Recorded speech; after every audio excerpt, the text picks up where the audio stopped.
aceite hacia el convertidor, ingresando por unas lumberas, llegando inicialmente hacia el impelente, y el impelente accionando, rompiendo así la resistencia del tren de fuerza, pudiendo así desplazar el equipo, ¿no? La mejor ayuda en este principio es que ahora contamos con un estator, el cual va a permitir redireccionar el flujo de aceite para así poder romper la resistencia de la turbina cuando ésta lo requiera.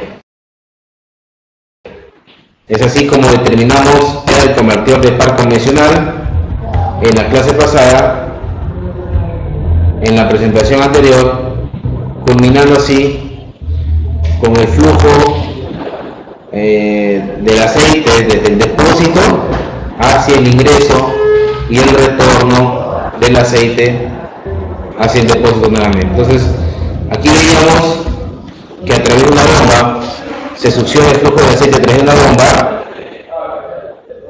hasta la válvula de control de la transmisión, el cual a través de una válvula redireccionábamos el flujo de aceite al convertidor, y es así como es que se alimentaba el convertidor de par constantemente del flujo de aceite. Si por X motivo nosotros hubiéramos presiones picos o presiones altas, en variaría la funcionalidad del convertidor, esta sería afectado o sería controlado básicamente por una válvula de alivio. Esta válvula de alivio lo que permitiría en este caso es aliviar la presión, evitando así presiones picos que pueden afectar la funcionalidad del convertidor de par.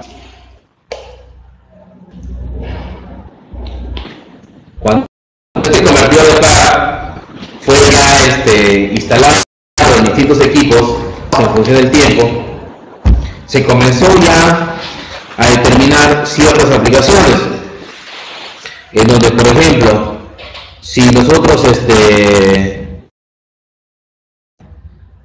utilizamos ya este tipo de componentes en unidades de gran velocidad, entonces se veía influenciado por el consumo de combustible.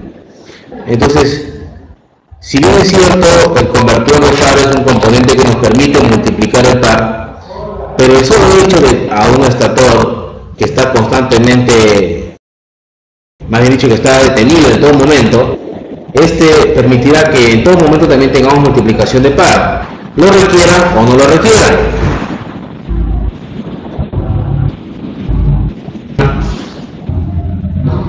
No se entiende, no escuchas nada, ya no escuchas nada.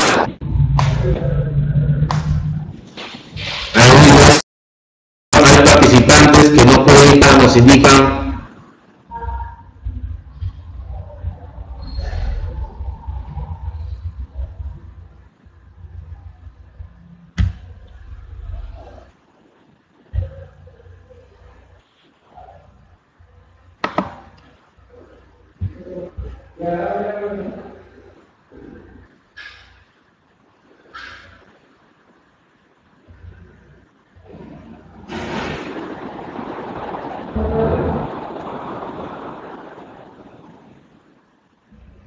Gracias, José Fernando Morales León, él es en Argentina, lo escucha muy bien.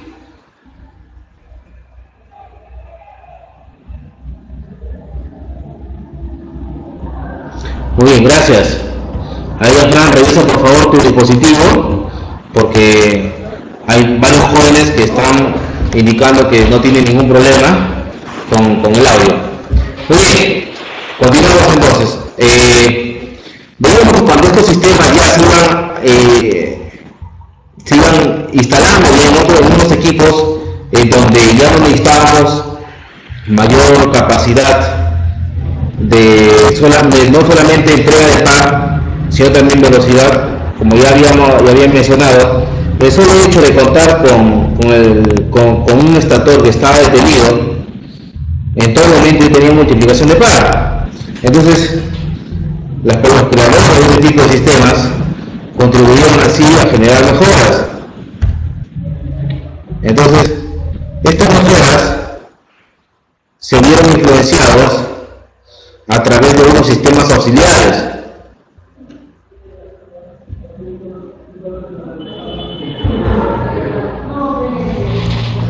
A través de unos sistemas auxiliares, ¿no? Entonces, como yo tenía en todo momento, tenía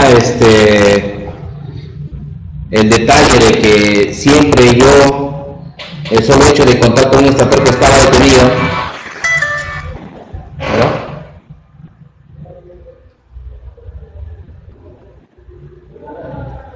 Estoy ocupado ahorita.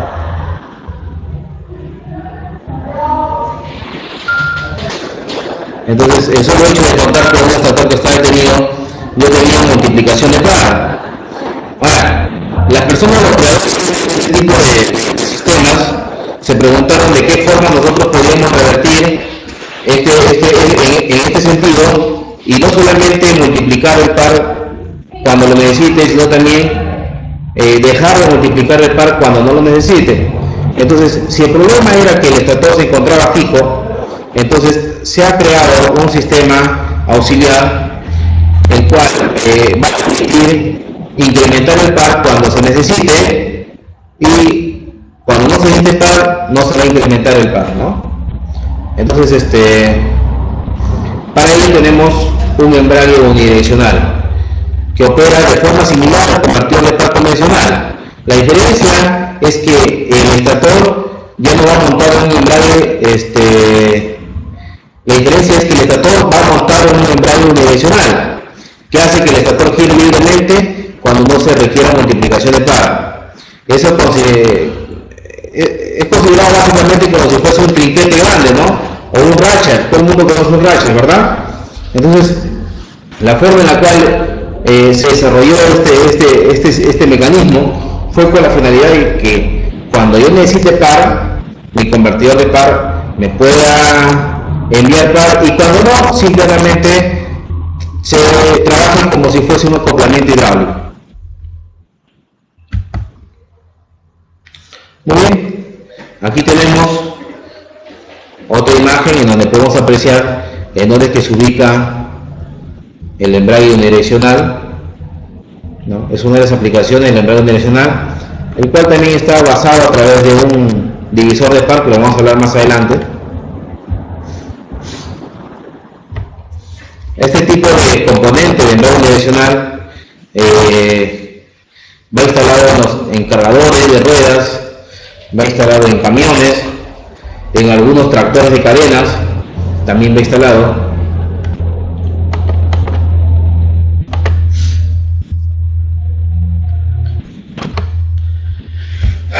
¿De qué está compuesto este embrague unidireccional? Este embrague unidireccional está compuesto, como vemos acá, de unos rodillos, de unos resortes en forma de láminas, de una leva, de una masa, ¿no? La cual va a permitir que cuando yo requiera multiplicación de par, me emita par, y cuando no, no me puede emitir par.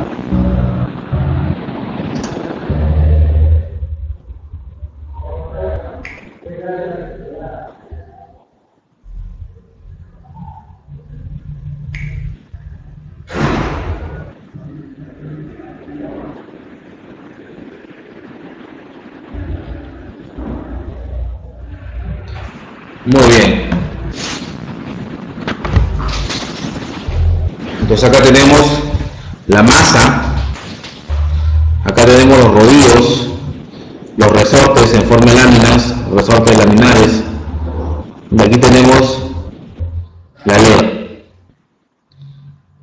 Como podemos apreciar, la masa también cuenta con un estriado, el cual básicamente está fijo. La leva es el componente que va unido al estator, como lo podemos apreciar en esta circunstancia, va aquí adentro, unida hacia el estator.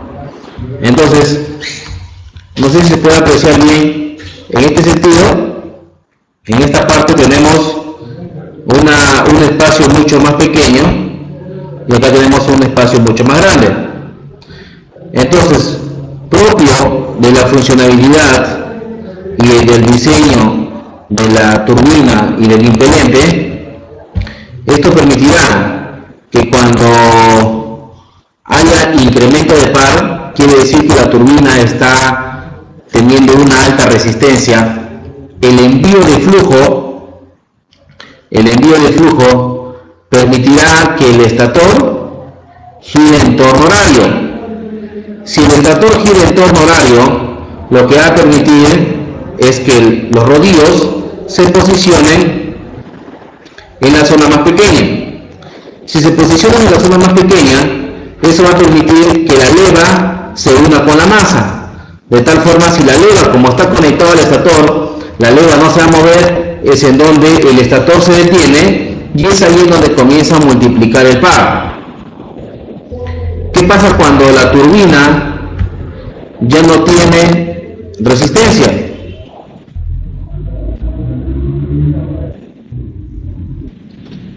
¿Qué pasa cuando la turbina ya no tiene resistencia? La turbina no tiene resistencia, el flujo de retorno hacia el estator permitirá girar el torno antihorario, vista delantera. Ello permitirá que básicamente la leva comience a girar en torno antihorario.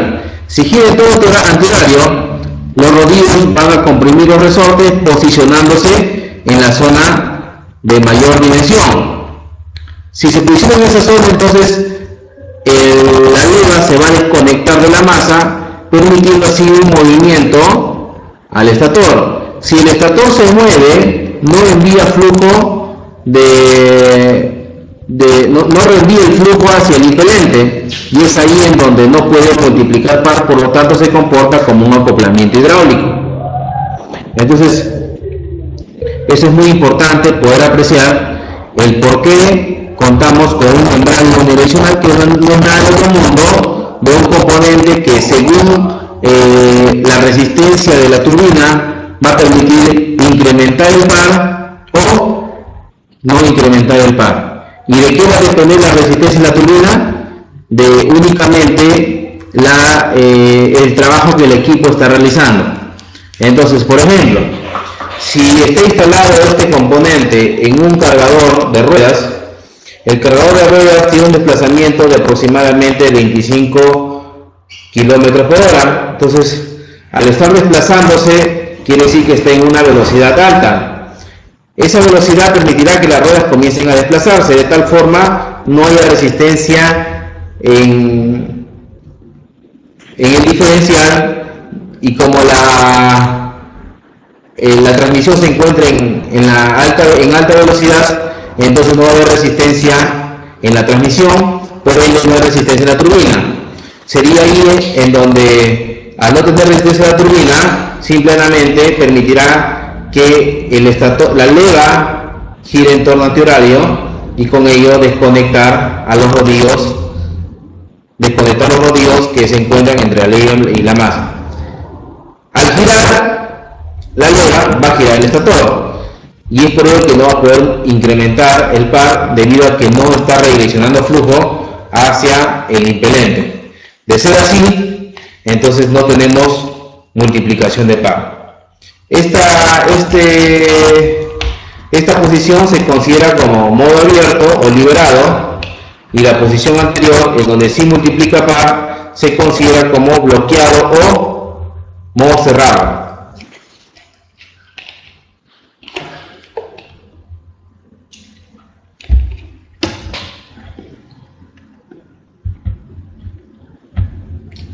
Muy bien. Entonces ahí están los componentes. Ahí tenemos la masa, ahí tenemos los rodillos, resortes laminares o de laminilla, rodillos, leva. Muy bien. Algo muy importante para resumir. Entonces, El convertidor de par que cuenta con un embrague unidireccional proporciona multiplicación de par en cargas pesadas y solamente en cargas pesadas. Si no quiero par, no me va a entregar par simplemente. Menor producción de calor y reduce el arrastre del convertidor. A diferencia de que un convertidor de par convencional, en todo momento sea requerido la multiplicación de par o no sea requerido la multiplicación de par, igual tenemos incremento de par, ¿no?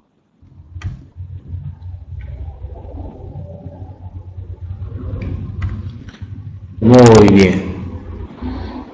Acá tenemos otro componente llamado convertidor de par de embrague de traba.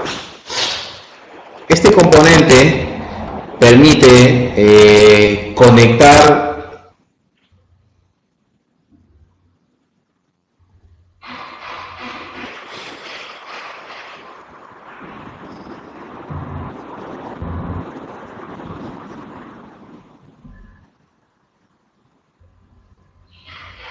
Ok, Francisco, gracias. Wilfredo Fernández hace una pregunta. ¿Solo en cargas pesadas? Solo en cargas pesadas, en relación al componente anterior, tenemos incremento de par. Solo en cargas pesadas. O solo cuando necesitamos incrementar el par nada más, Fernando. Cuando no, no hay multiplicación de par.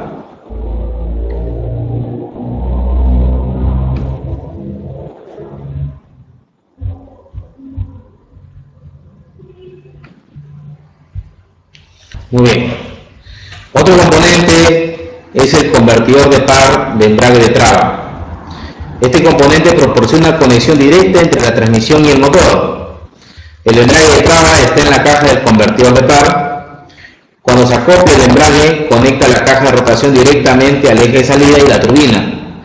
El eje de salida gira a la velocidad del motor. Entonces, cuando está conectado este sistema, este mecanismo, lo que va a permitir es que toda la potencia del motor se transmita directamente a la transmisión. Pero para ello, obviamente, vamos a tener varios temas que poder apreciar acá. Veamos. Aquí lo tenemos. Entonces, justamente en esta zona, justamente en esta zona,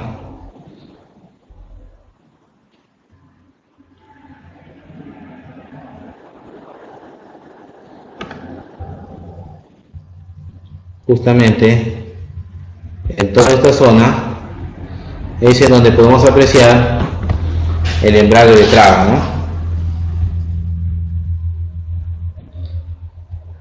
Justo en esta zona es en donde podemos apreciar el embrague de traba, que está compuesto por un conjunto de discos y platos y está compuesto por un pistón lock-up, ¿no? Un pistón del embrague de traba. Muy bien.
hola,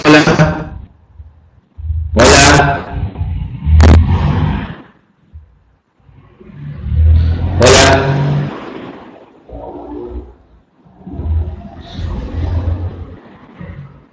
Muy bien, disculpe, tuvimos un problema acá en las instalaciones por el tema de internet, pero ya estamos nuevamente. A ver, estamos viendo el tema del convertidor de par de embrague de traba, el cual está compuesto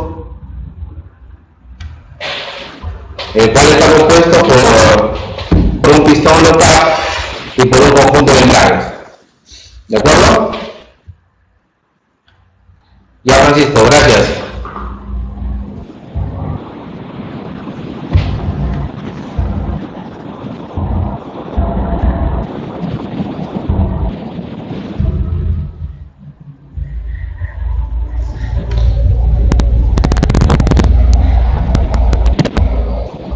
Para que este componente llamado embrague de traba, vemos que los discos, este conjunto de embrague está compuesto de discos y platos y por un pistón local.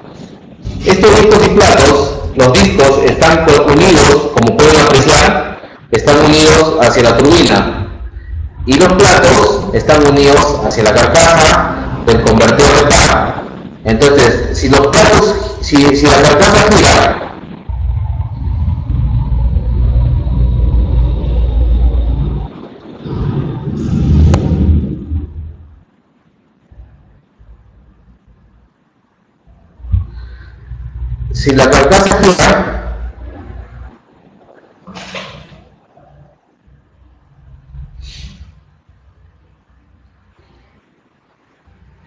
si la carcasa gira, también van a girar los platos y los discos van unidos a la turbina. Al activar el pistón, lo que vamos a hacer es unir a los discos y platos, de tal forma la carcasa gire, la turbina gire a la misma velocidad de la carcasa. Como la turbina está conectada al eje de salida, de esa forma tenemos la conexión directa desde el motor hacia la transmisión. Pero para que este componente se pueda activar, tenemos la necesidad de contar con unas condiciones. ¿En qué van estas condiciones? Ligeramente son cuatro, ¿no? Las condiciones para que el SM active el embrague de traba. Veamos. El interruptor de habilitación de traba situado en la consola de la cabina debe estar conectado. La velocidad de salida del convertidor de par debe ser mayor que las RPM especificadas, quiere decir que nos encontramos en una máxima velocidad. La máquina está a la velocidad de dirección actualmente por lo menos 2 segundos y el pedal del freno izquierdo no debe estar oprimido, ¿no?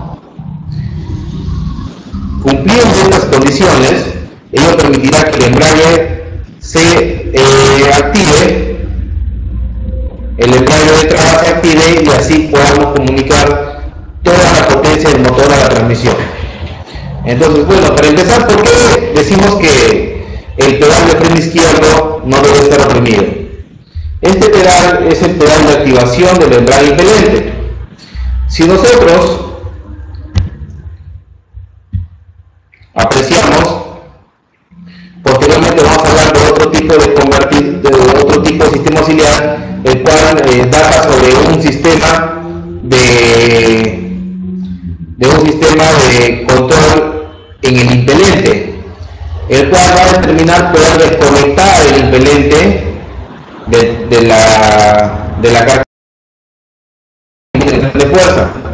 Entonces, si yo presiono, básicamente lo que va a permitir es desconectar, y si yo desconecto, voy a arrastrar la turbina, no tengo ayuda del impelente, entonces eso no me conviene a mí. Es por eso que una de las condiciones es que no haya activación en el pedal izquierdo. Entonces, la otra condición también es acá de que la máquina ha estado en la velocidad y dirección actual al menos 2 segundos. O sea, esto quiere decir que no puedo activar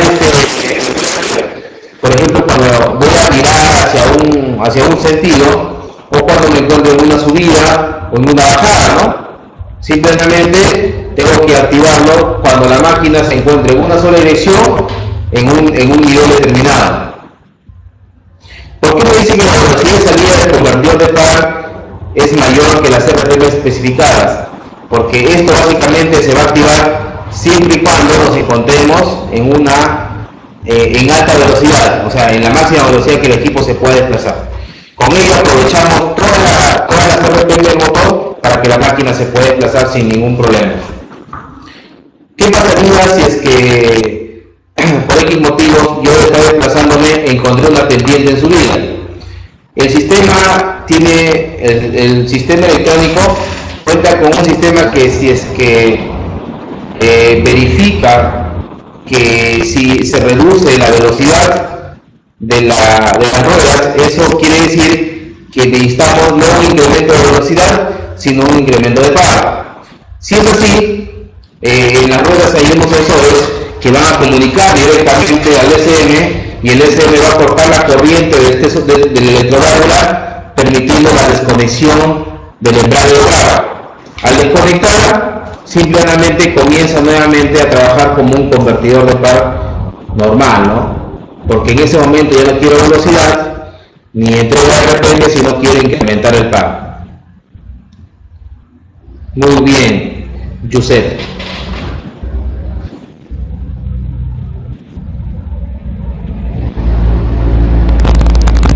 A ver, Francisco, cuando yo ya tenga conectado, claro, prácticamente toda la potencia del motor directa a la transmisión sin ningún problema, ¿no? En ese momento. Ahora, como le decía hace un momento, si nosotros, para que la velocidad sea uniforme, yo sé, entonces, de esa forma, yo ya entregaría toda la potencia del motor. Pero ¿qué pasaría si es que en algún momento determinado la máquina sufre plot, se encuentra en una pendiente? En las ruedas existen unos sensores que van a proporcionar ese cambio de velocidad. ¿Cómo reconocer de que ha reducido la velocidad y yo necesito par? Entonces, este par que necesito no se va a ver influenciado si es que el motor sigue conectado con la turbina.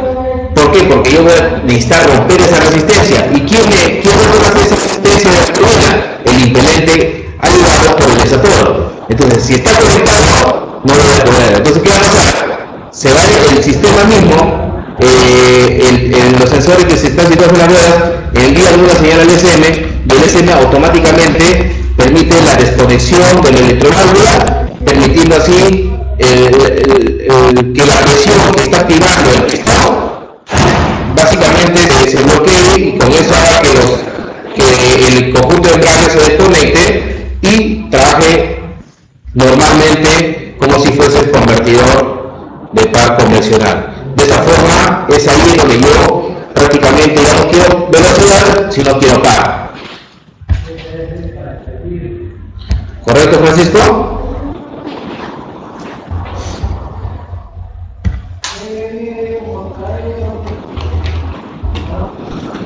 Algo muy importante aquí.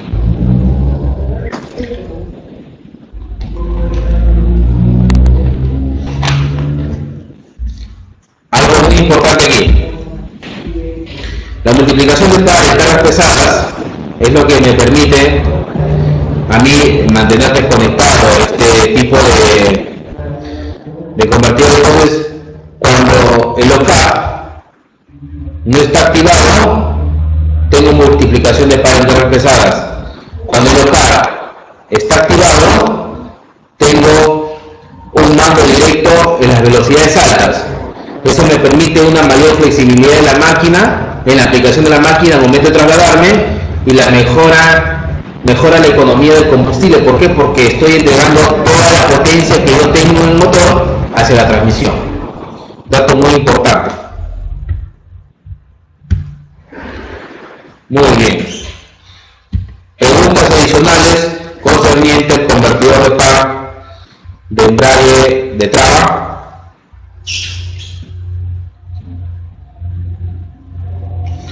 Muy bien. Ahora veamos otro tipo de sistema auxiliar en los convertidores de par llamado embrague impulsor. Aquí contamos con un sistema también, al igual que el embrague de traba, un embrague, pero que no está relacionado directamente con el embrague de traba, sino en este caso con el embrague impulsor o el impelente. Entonces, de la misma forma, este sistema cuenta con unos discos y platos, tal como apreciamos aquí, va situado en esta zona, ¿no?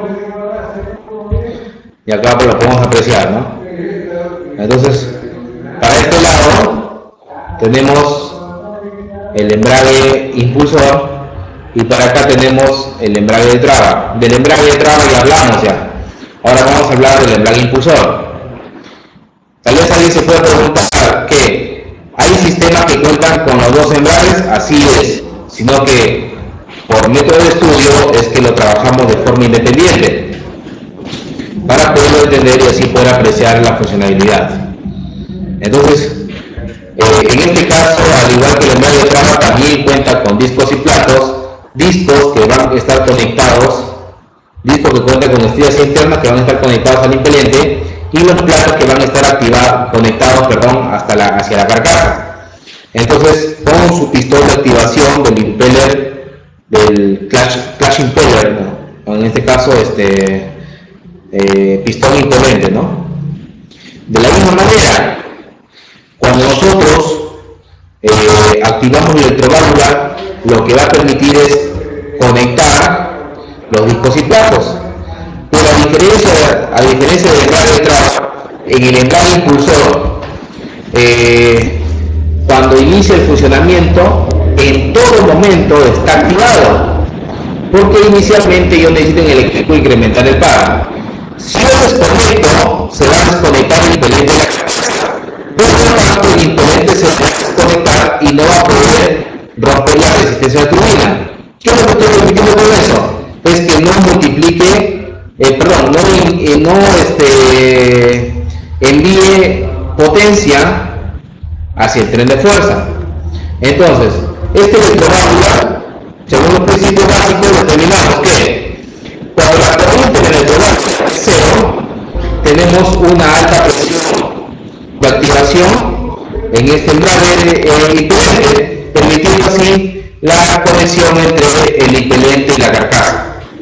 A medida que incrementamos la corriente, posteriormente vamos cortando aquí este enlace, haciendo de que los discos y platos se separen y de esa forma cortemos la conexión entre el impelente y la carcasa. De esa forma dejamos de enviar potencia hacia el tren de fuerza porque no hace que el componente rompa resistencia hacia la turbina. Muy bien. Entonces, algo muy importante acá.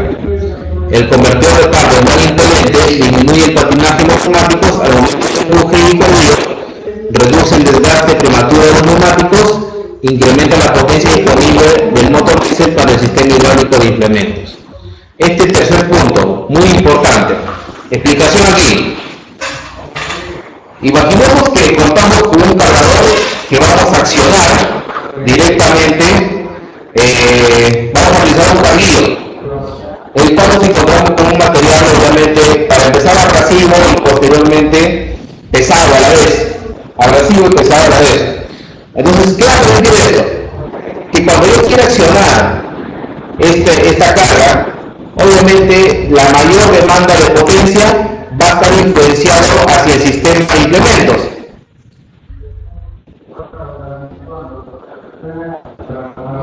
Entonces la mayor demanda de potencia va a estar influenciado hacia el sistema de implementos, hacia el sistema hidráulico de implementos. Entonces, si es que yo mantengo conectado este embrague, a la vez que estoy emitiendo potencia, el motor se reparte la potencia de los dos sistemas, una, tren de fuerza, otro, sistema hidráulico. Si nosotros permitimos, o en este caso, si nosotros distribuimos la energía hacia el sistema hidráulico y a la vez distribuimos la energía al tren de fuerza cuando no lo requiero, Entonces, por ejemplo, del 100% del motor, imaginemos que del 100%, en este caso hay un porcentaje muy significante que se está yendo hacia el tren de fuerza cuando no lo necesito. Entonces, eso resta energía al sistema hidráulico. Entonces, ¿cómo solucionaría eso? Si es que desactivo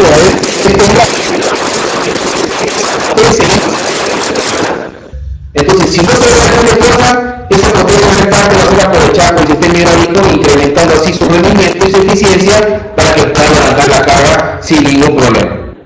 Entonces, esa es una de las explicaciones en la cual básicamente se ve basado este tipo de convertidor de par. Es que cuando yo desactivo el embrague impulsor, lo que estoy permitiendo es que no se vaya potencia al tren de fuerza y esa potencia sea aprovechada por otro sistema, en este caso en el sistema hidráulico de implementos, ¿no?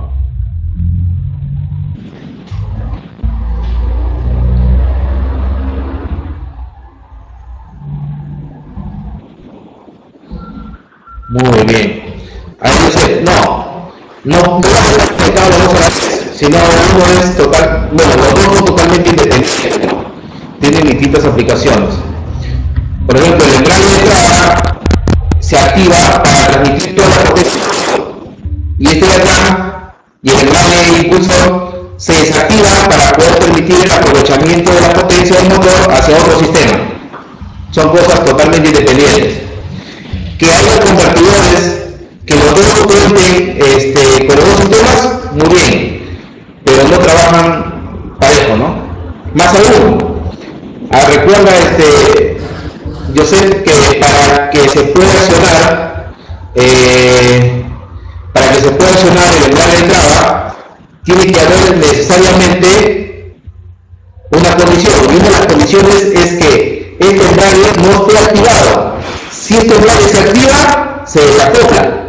Y si desacopla, no va a haber quien accione a la turbina. Y eso va a incrementar el arrastre y el desgaste prematuro de los discos. ¿Por qué? Porque va a haber una alta resistencia debido a que está conectada a la transmisión. Entonces, es por ello que es una de las condiciones, ¿no? Muy bien.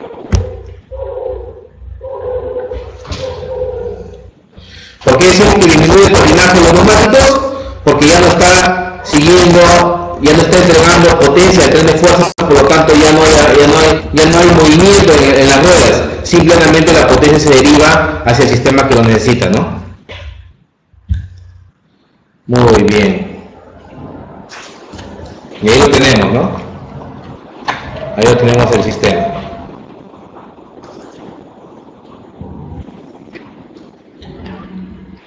Ahí tenemos el mando directo.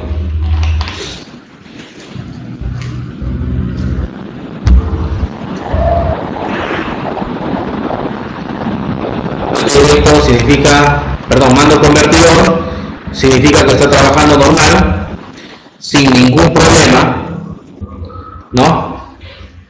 Veamos, tenemos al convertidor de par, la válvula de control de transmisión,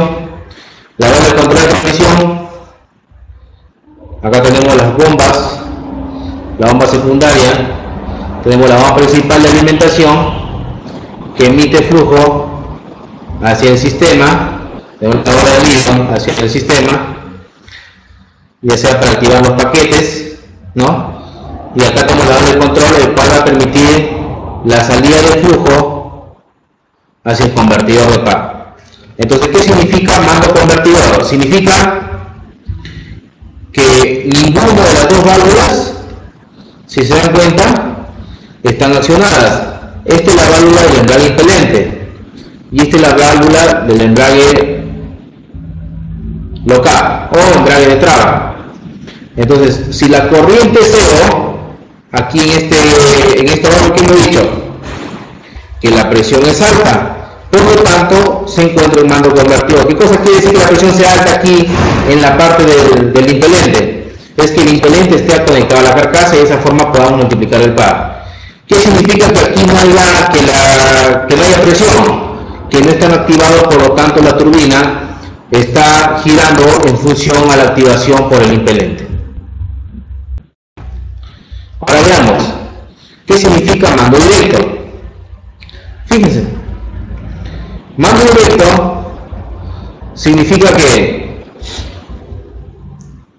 no está, está accionado tanto la válvula del embrague local como la válvula del embrague impelente. Si yo activo esta válvula, ¿qué va a pasar? No voy a entregar movimiento al tren de fuerza, pero ya conecté al motor con la turbina y con eso tengo mando directo, o sea, la conexión está directa desde el motor hacia la transmisión. Muy bien, y es aquí donde tenemos el principio de las válvulas de control, ¿no? Veamos aquí, ven. Aquí tenemos las válvulas solenoide del embrague impelente. En este momento no está energizado, y acá sí está energizado, ¿no? Muy bien, ¿qué más podemos apreciar acá? Veamos. Acá tenemos las válvulas solenoides del embrague local, ¿no? Igualmente, acá no lo tenemos, acá está desenergizado y acá está energizado, ¿no? Muy bien, veamos este principio. En la válvula solenoide del embrague impelente y la válvula solenoide del embrague trama. ¿Qué significa que esté desenergizado? Que el suministro del flujo simplemente no se va hacia el embrague de traba, ¿no? Cuando energizamos, sí se va hacia el embrague, ¿correcto? Entonces, desenergizado no se va, energizado sí se va, ¿verdad? Muy bien.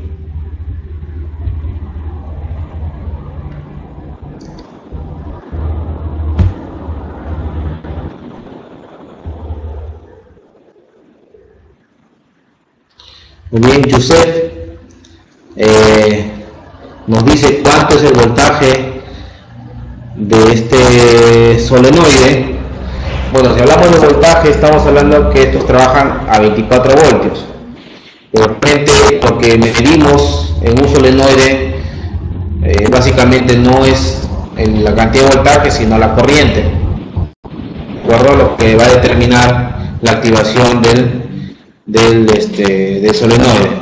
Claro, es importante determinar la resistencia en ohmios para saber cuál es el estado en que se encuentra, ¿de acuerdo?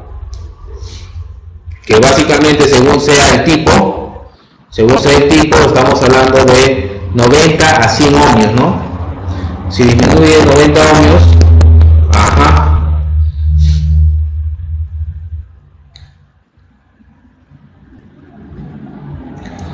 claro, ¿no? Normalmente estos solenoides trabajan con 24 voltios, pero la resistencia debe estar entre 90 y 100, ¿no? Si aplicamos más o menos la idea de cuánta es la corriente que va a estar circulando por el conductor, ¿ya? Muy bien, acá tenemos otro esquema, la cual nos da un mejor entendimiento de cómo es que contamos con este tipo de componentes, ya sea embrague de traba o embrague impelente. Muy bien.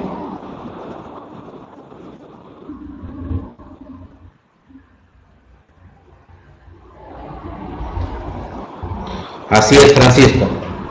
Muy bien, en una corriente mínima solo para poder accionar dicho solenoide de 90 a 100 amperios. Muy bien. Sí, tal como te dije, Francisco, más o menos debe estar entre 90 y 100 ohmios. ¿Ya? Es resistencia de los solenoides. La resistencia que tiene 90 a 100 ohmios básicamente.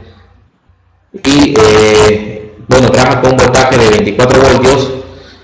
Y en función de ello ya determinamos la corriente que puede estar fluyendo. ¿De acuerdo? Muy bien.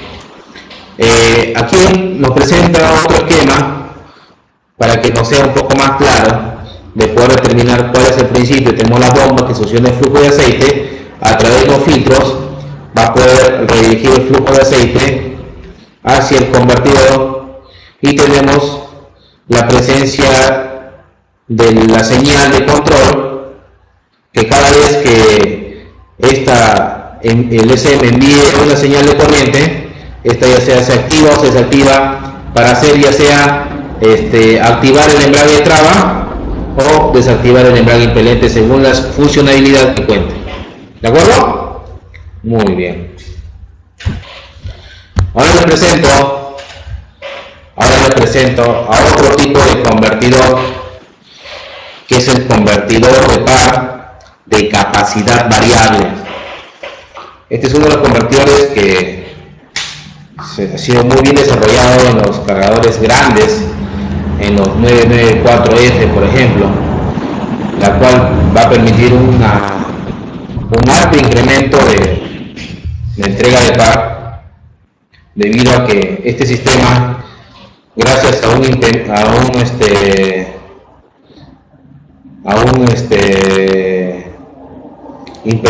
adicional, va a permitir así entregar mucho más de lo normal, ¿no?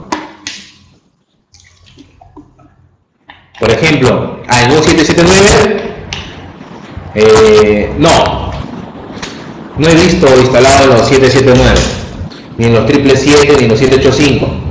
Aquí hemos podido apreciar los convertidores de par de embrague unidireccional, los cuales van a permitir generar una entrega de par cuando sea necesario y una entrega de velocidad, y no entrega par cuando no sea necesario, básicamente transporte, ¿no? ¿No, Francisco?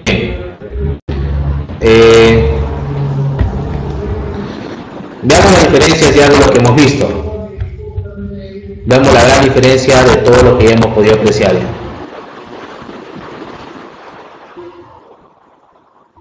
Por ejemplo, este tipo de componente del embrague unidireccional,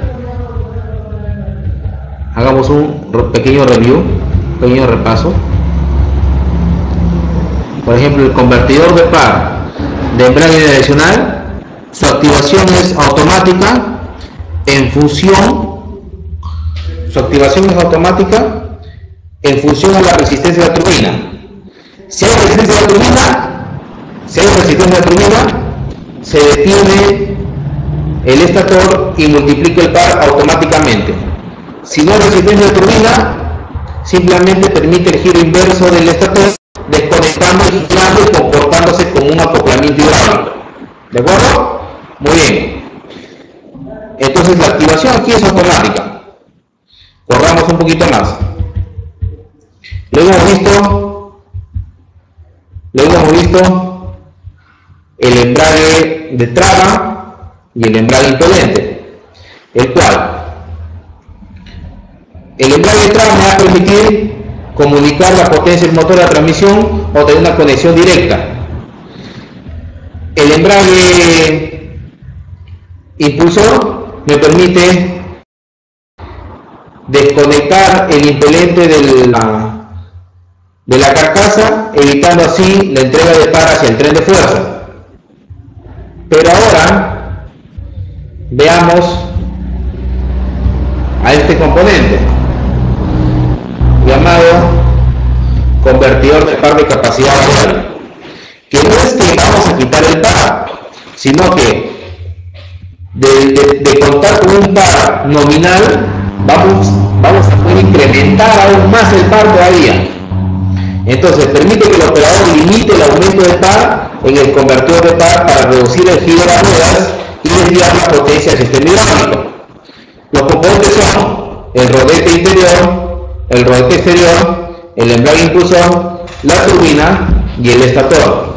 Por ejemplo, en los cargadores 994F contamos con un accionador de mínimo a máximo.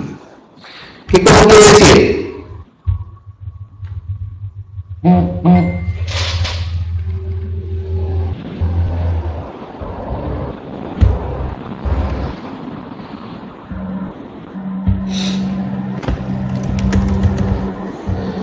¿Qué cosa quiere decir eso?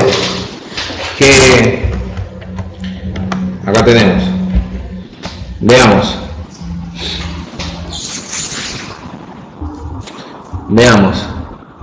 acá tenemos el rodete o impelente interior, tenemos el rodete o impelente exterior, dice, se conecta cuando existe presión de aceite en el pistón del embrague impulsor. Entonces acá tenemos un embrague impulsor, ¿de acuerdo?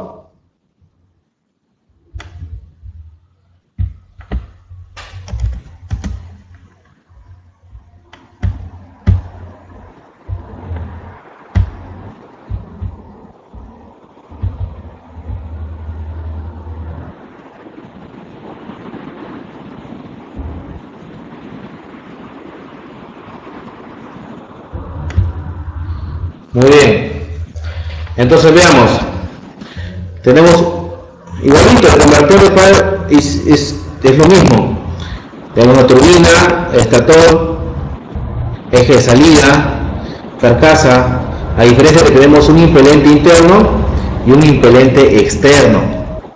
Entonces, ¿en qué momento se va a accionar o se va a unir básicamente el impelente externo con el impelente interno para que los dos accionen a la vez? Cuando en la cabina nosotros tenemos una palanca, esta palanca tiene dos posiciones. Se considera como posición mínima y posición máxima. Entonces, en la posición mínima, nosotros vamos a poder apreciar el funcionamiento normal, como si fuese de un convertidor de par. ¿Qué cosa quiere decir? Que solo y únicamente el impelente interno esté enviando flujo hacia el impelente, hacia la turbina, rompiendo así su resistencia, o en otras palabras, funciona como un convertidor de par convencional. Cuando el equipo se va a dirigir a levantar una carga, obviamente necesitamos mayor tracción, mayor par en las ruedas. Es ahí donde el operador, de encontrarse en la posición mínima, va a activar la palanca hacia la posición máxima. Es ahí en donde la válvula va a permitir la salida de aceite hacia este pistón, permitiendo así la unión del impelente externo con el impelente interno, conectando automáticamente y permitiendo el envío de flujo de los dos. Entonces, cuando llega el pistón, no solamente es el impelente interno quien envía flujo, sino el impelente externo. Esto va a permitir incrementar la tracción en las ruedas, pudiendo así incrementar el par de tracción y evitando el patinaje. Entonces, no solamente voy a multiplicar el par nominal, sino que lo nominal voy a incrementar mucho más todavía. Ahora, estos sistemas cuentan con un sistema automático también, que en la palanca donde se activa la posición mínima o máxima, tiene un pulsador. Este pulsador va a activar automáticamente esta válvula de control. Cuando yo presiono en el display de la pantalla, se va a activar una luz verde. Esta luz verde lo que va a hacer es que lo que va a indicar esta luz verde es que este impelente externo ya está conectado con el impelente interno ya. Y entonces me está indicando de que estoy en modo de incremento de par, ¿no? O sea, no solamente estoy en modo mínimo, sino también ahí me está indicando que estoy en modo máximo. ¿Qué cosa quiere decir eso? De que está conectado el impelente externo con el impelente interno y ambos están enviando flujo. Ahora, ¿cuál es lo recomendado para cuando el equipo se va a trasladar?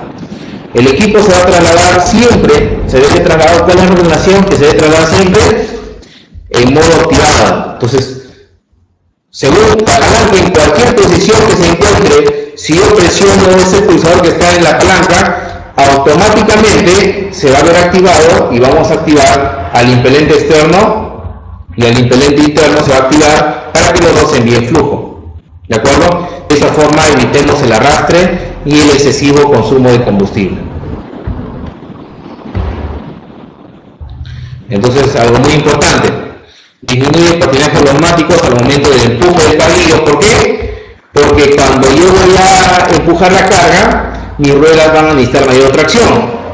Entonces, es ahí en donde yo puedo activar el interruptor que está en la palanca o pasarlo de mínimo a máximo. Al pasarla a máximo, automáticamente se activa el impelente externo, hace el impelente interno y los dos envían flujo. De esa forma rompo aún más la resistencia que tengo en la turbina. Reduce el desgaste del motor neumático porque ya no va a patinar y se incrementa la potencia disponible del motor hacia los sistemas hidráulicos. Muy bien. Entonces, esos son los convertidores de par con los sistemas auxiliares. Ahora, a su vez, posteriormente, también se instaló un conjunto de engranajes planetarios hacia el convertidor de par convencional, permitiendo así incrementar aún más la entrega de par. Ya de acuerdo a las aplicaciones que se tuvo este tipo de sistemas, cuando por ejemplo fue instalado los convertidores de par en los tractores de cadenas grandes, obviamente yo acá involucro que equipo pesado perfectamente que estos equipos son bastante pesados y en donde del mecanismo de la conexión contra el terreno no son unas ruedas, sino son unas cadenas. Entonces necesitamos aún más desde la salida del motor a la transmisión. Entonces, en función a ello, se creó este mecanismo, el cual se denomina divisor de par. Este divisor de par proporciona ventajas combinadas del convertidor de par y del mando de engranajes planetarios.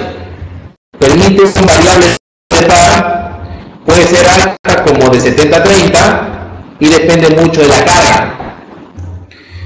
Convertidores y engranajes planetarios están conectados al eje de salida del divisor de par, ¿no? Esto permitirá incrementar aún más el par.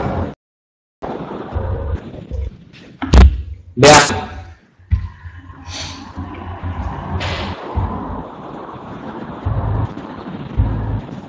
Ahí tenemos las partes, los componentes principales. Entonces tenemos un conjunto de convertidor de par comúnmente utilizado, compuesto por un impelente, una turbina, el impelente, por acá está el estator, acá tenemos el eje de salida, con la diferencia de las conexiones. Veamos.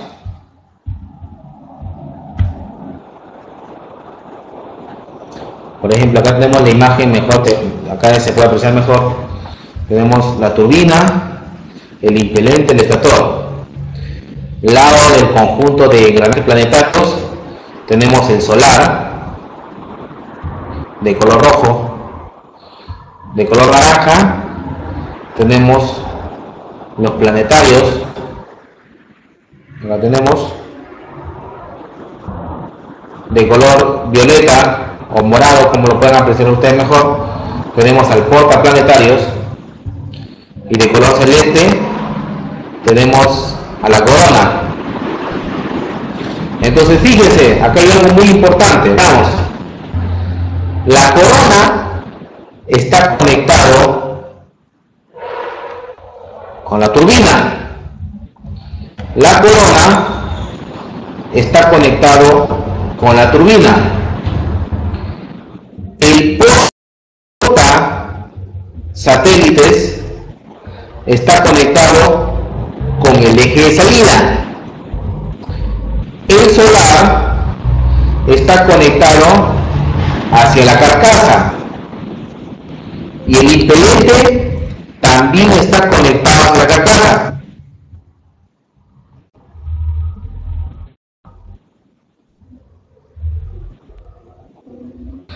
A ver, Yusef pregunta: ingeniero, cuando está en plena carga y está activado el sistema, una brusca aceleración, ¿qué ocasionará en ese tiempo?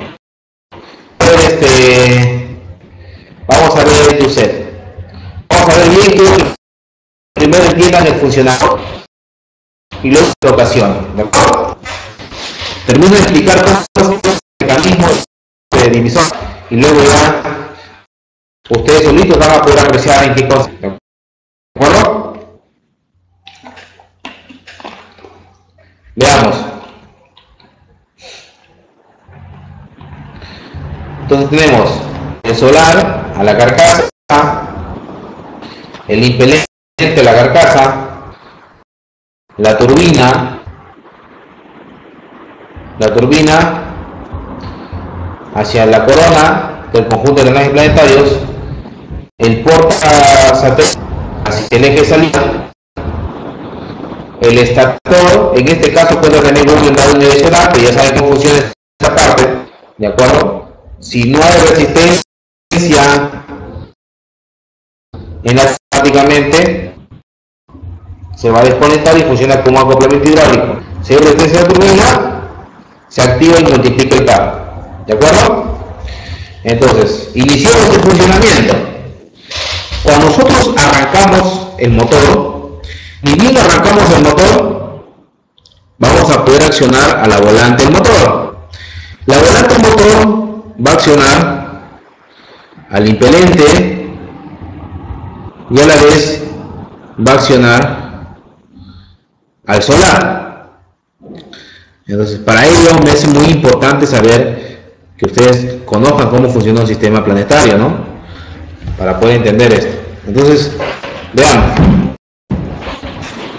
El solar, al ser accionado por la carcasa que está conectada a la volante y el impelente, ni bien arranca el motor, ambos giran en el mismo sentido. Entonces veamos, el solar va a accionar a los satélites, el impelente va a accionar a la turbina, los satélites accionan a la corona y como la turbina está siendo accionado el impelente, no hay ningún problema. Mientras no hay resistencia en el eje de salida, todavía aquí tenemos una conexión directa. Quiere decir esto que no hay ni incremento de carga ni velocidad. En ese momento todo va a girar en un solo bloque, en un solo sentido. El solar acciona los satélites y la corona también se ve siendo accionado por la turbina, así es que todo va a girar en un solo bloque. ¿Qué pasa cuando este componente llamado eje de salida, que va a conectar la transmisión, por ejemplo, yo conecto primero hacia adelante? Esto va a permitir que tenga una alta resistencia a este eje. Si yo le tengo al portasatélite, por ejemplo, si el solar está girando en torno horario, ¿qué va a pasar con los portasatélites? Van a girar en torno antihorario. Si todos los portasatélites giran en torno antihorario, entonces también van a tratar de hacer girar en torno antihorario a la corona. Entonces, si hace girar en torno antihorario a la corona y el solar gira en torno horario, el solar gira en el mismo sentido del impelente, que antes la turbina también giraba en el mismo sentido del impelente. En otras palabras, si yo le tengo al porta planetarios, voy a hacer que la corona gire en torno inverso. Por ende, la turbina también va a girar en torno inverso. Entonces, si la turbina gira en torno inverso o tiene incremento de resistencia, el impelente va a tratar de romper esa resistencia de la turbina. La fuerza de incremento de carga va a ser tan grande que va a haber un momento donde la turbina prácticamente este sistema va a hacer que la corona gire en torno inverso y la turbina también gira en torno inverso. Por el incremento de carga va a haber un momento que la turbina se va a detener. Si la turbina se detiene, detenemos también a la corona. Si yo no tengo la corona, tengo que el solar es el impulsor. ¿Y quién va a ser el impulsado? El portasatélites. Si yo tengo la corona detenida, solar impulsor, y portasatélites impulsado o planetarios impulsado, entonces tengo movimiento en el eje de salida. Es ahí en donde yo tengo tengo entrega de par, entrega de movimiento. Entonces, ¿cuándo va a haber? Cuando la corona esté detenida. No sé si me captaron ese enlace. A ver, pregunto.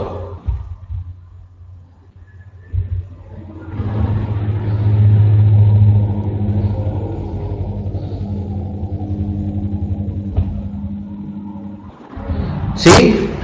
José Fernando Morales, ¿me captaste ese enlace?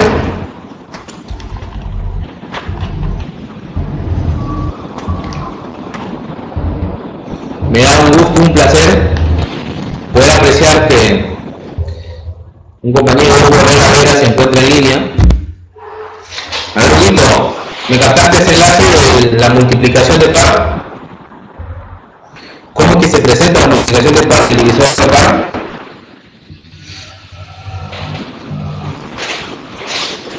Repetimos una vez más. La corona está conectado a la turbina, el impelente a la carcasa, el solar a la carcasa. Entonces, el portasatélites se encuentra conectado hacia el eje salida. Entonces, mientras no haya resistencia en el eje salida, el conjunto de engranajes planetarios va a girar en un solo bloque. No hay resistencia de la turbina, por lo tanto no hay incremento de par. Se desacopla el estator y todo aquí se comporta como un complemento hidráulico y aquí se desplaza, aquí se comporta como un solo bloque.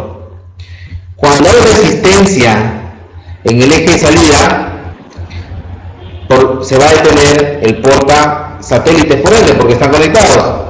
Eso permitirá de que la turbina gire en torno inverso.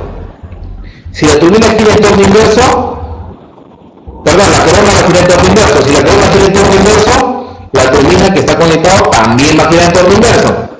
Y eso permitirá que aquí haya un incremento de par, o se tienda a incrementar el par. Al incrementar el par, va a haber un pico, va a haber un momento en donde la turbina se va a detener. Al detenerse la turbina, detengo la corona. Si tengo que poner el impulsor, la corona detenida y los portaplanetarios están siendo impulsados, ellos van a permitir un movimiento en el portador y como digo, genera un incremento de par en el eje de salida y ese no va a permitir el movimiento de par hacia la transmisión, hacia el diferencial y hacia los mandos finales. ¿De acuerdo? Muy bien.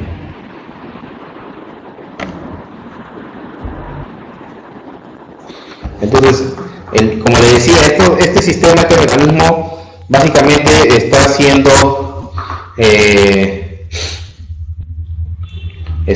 utilizado básicamente en los tractores, ¿no? El divisor de par es usado para impulsar la máquina a través de terrenos difíciles sin producir crestas de potencia.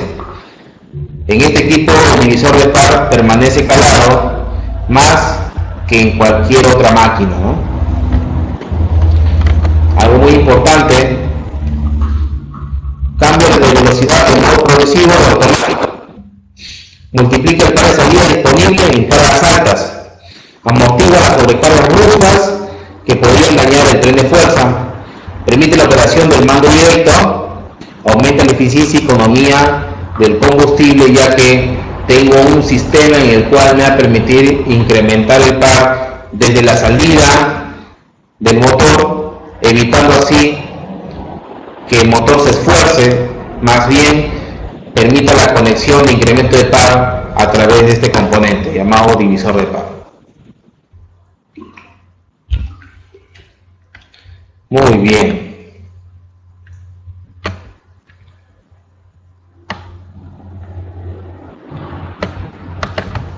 Entonces, de una u otra forma,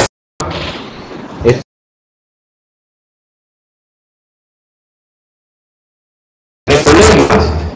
Entonces, damos este enlace de localización y solución de problemas. ¿Qué debemos de considerar primero para evitar las fallas prematuras o las fallas consiguientes en este tipo de componentes.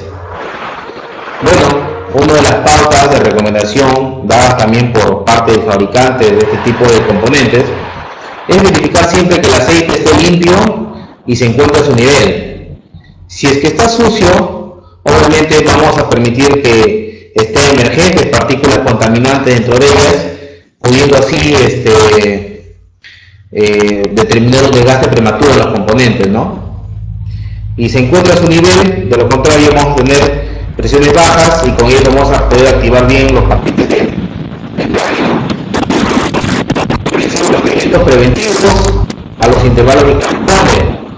Muchas veces es importante detallar siempre los intervalos de mantenimiento, debido a que el aceite que utilizamos para este tipo de sistemas en algún momento determinado puede sufrir problemas de corte o cizallamiento, evitando el buen trabajo de este tipo de lubricante, ¿no? Confieren los trabajos de reparación a técnicos especializados.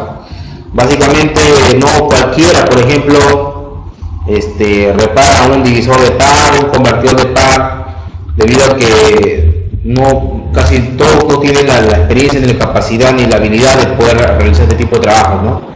Entonces tenemos que confiar en los trabajos a personas que sí estén capacitadas y especializadas para esta misma labor, ¿no?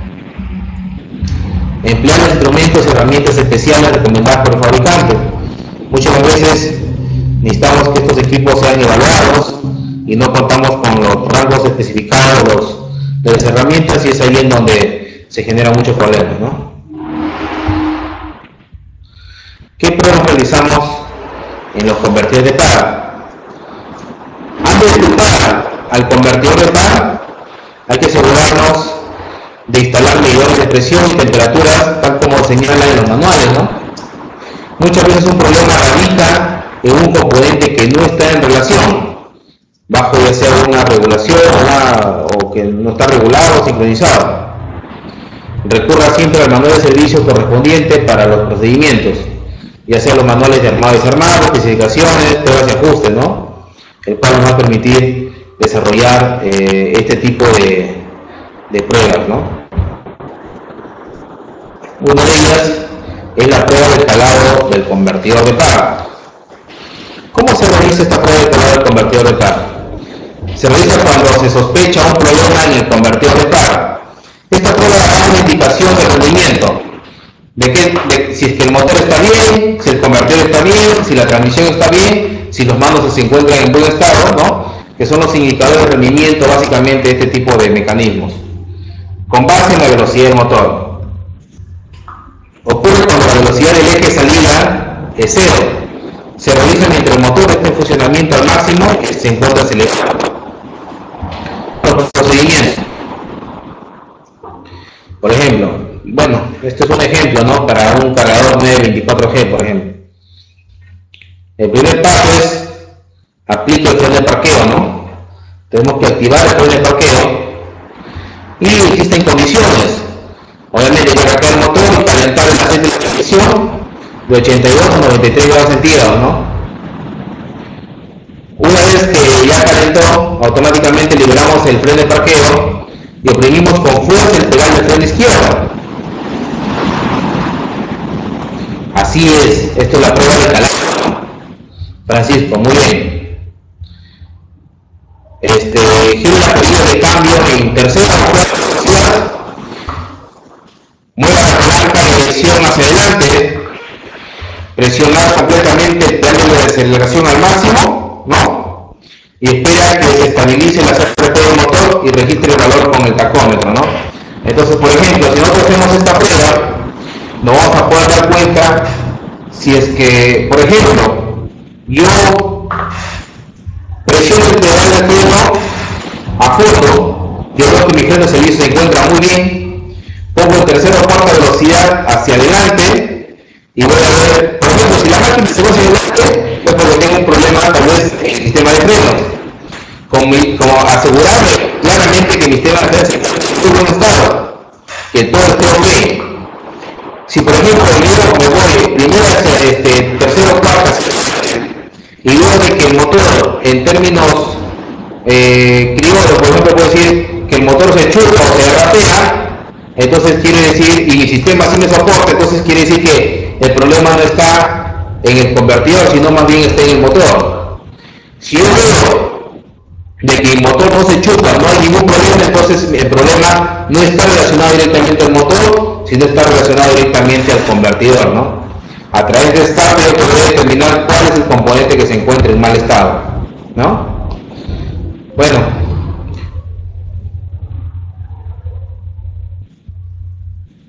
así es, Francisco, 82, 93 grados centígrados, ¿no?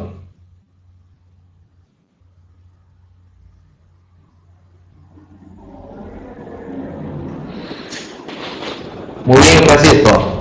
Bueno, simplemente, si el aceite no está en la temperatura adecuada, no vamos a tener un buen control de la activación de los paquetes y eso nos puede generar datos errados, ¿no? Yo puedo pretender de que mi sistema está mal cuando realmente no está mal, ¿no? Si no está bien, ¿no?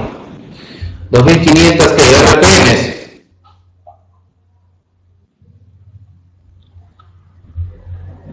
Así es, Francisco. Muy bien. Muy bien. Bueno, básicamente cae, dependiendo del equipo, ¿no? Puede caer de 300 a 400, ¿no? Muy bien. Muy bien, Francisco. Gracias. La prueba de presión a la válvula, por ejemplo. Válvula de entrada al convertidor. Válvula de entrada al convertidor. Esta válvula controla la presión máxima del convertidor de par. Su función principal es evitar daños en los componentes. En los componentes del convertidor cuando el motor se arranca con el aceite frío.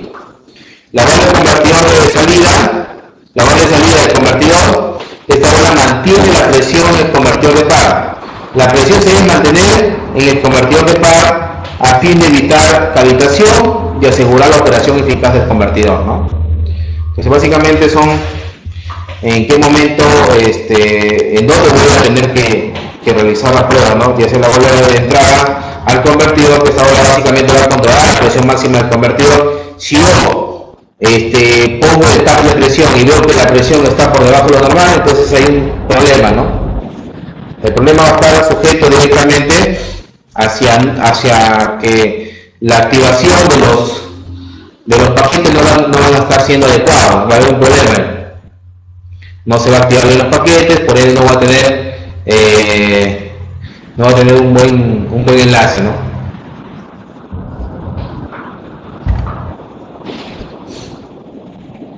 Problemas con el convertidor de par. Lo esencial es recordar que la bomba de carga, el convertidor, el propio convertidor, el enfriador, la transmisión y la línea de conexión debe ser consideradas un sistema completo, ¿no? Una falla en un componente puede ser causa para que aparezca un problema en otra parte, ¿no?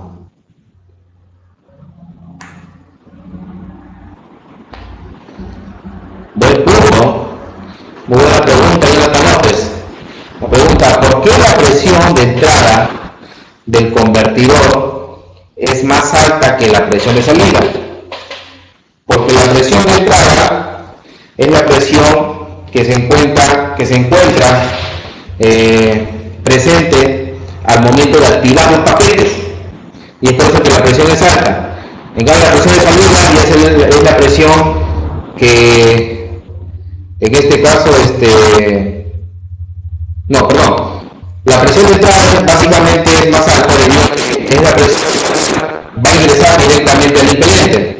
En cambio, la presión de salida y es una presión mucho más baja porque es el retorno ya después de haber trabajado.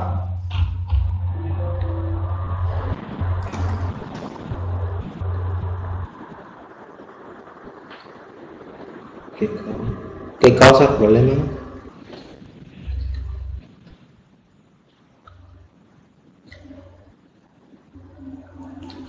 ¿Qué causas probables causan temperatura excesiva de aceite? Muy bien.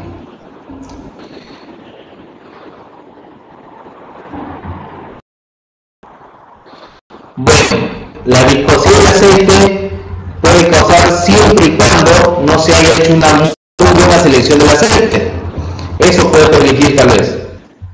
No, eso va a permitir que haya un incremento, pero, o sea, basado en qué, en que no, o sea, ¿qué puede causar que no hayamos una selección de aceite? Es básicamente desconocer totalmente del mecanismo o del procedimiento de seleccionar el aceite lubricante, ¿no?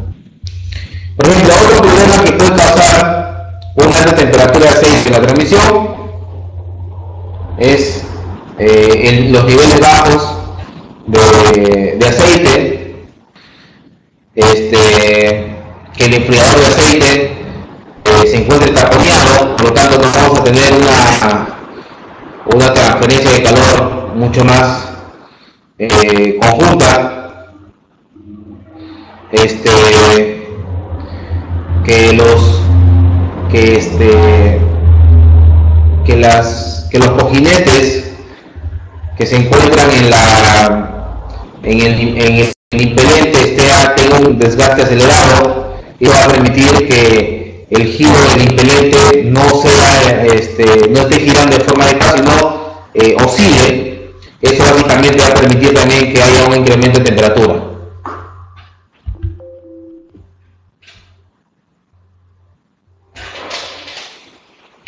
A ver, otra pregunta.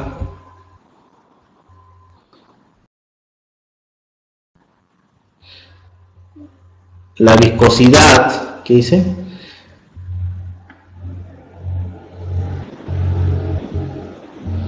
Necesita presión para accionar.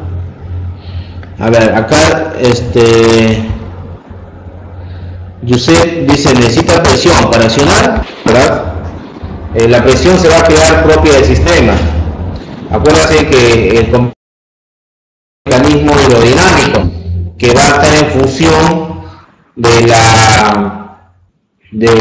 envío de flujo propio del movimiento del motor.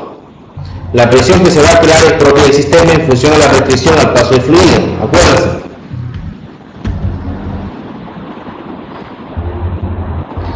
Puede ser o no, dice que sí. La viscosidad sí puede ser.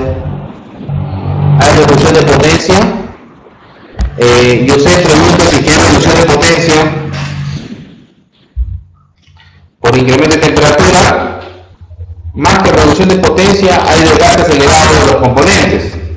El resultado posteriormente sí va a conllevar una reducción de potencia. ¿Por qué? Porque no vamos a poder incrementar el par cuando necesitemos, y eso sí va a evitar obviamente poder romper la resistencia de la turbina, ¿no?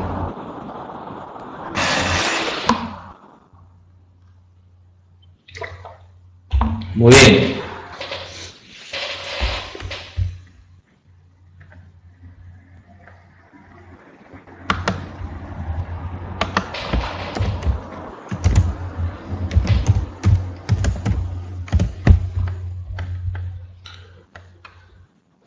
Muy bien, señores. Bueno,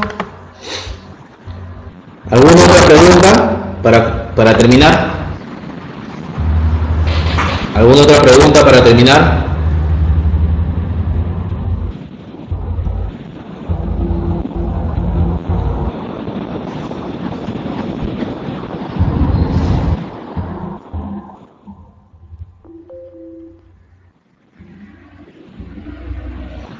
Gracias, Josep.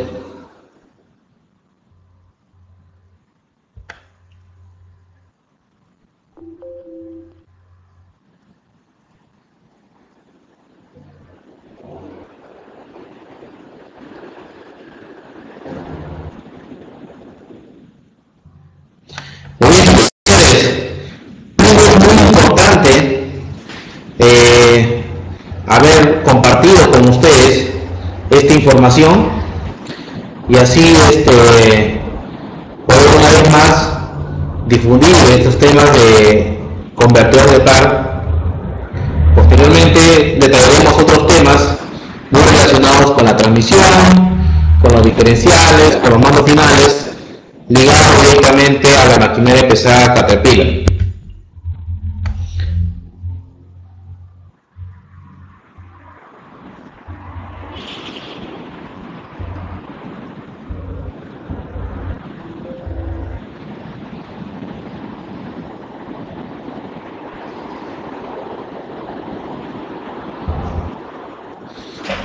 López indica, a ver, vamos a leer acá sus comentarios rápidamente. ¿Qué causa problema acá? A ver.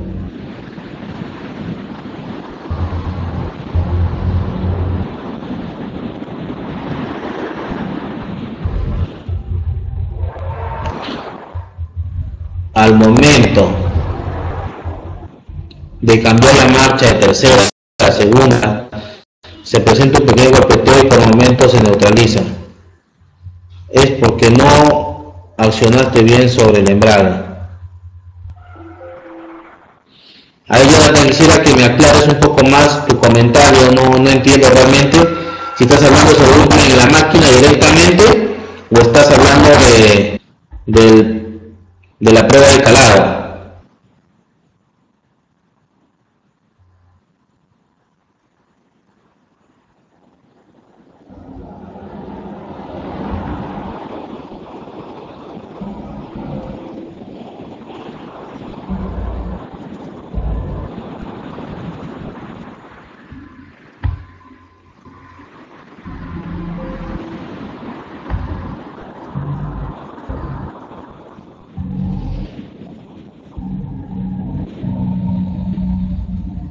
Así es, Francisco, solamente para descartar problemas de los componentes mayores, ¿no? Ya sea en la transmisión, en el convertidor o en el motor, ¿verdad? Cabe recalcar que lo que se cala es el motor o el convertidor, más no la transmisión, la transmisión no se cala por si acaso.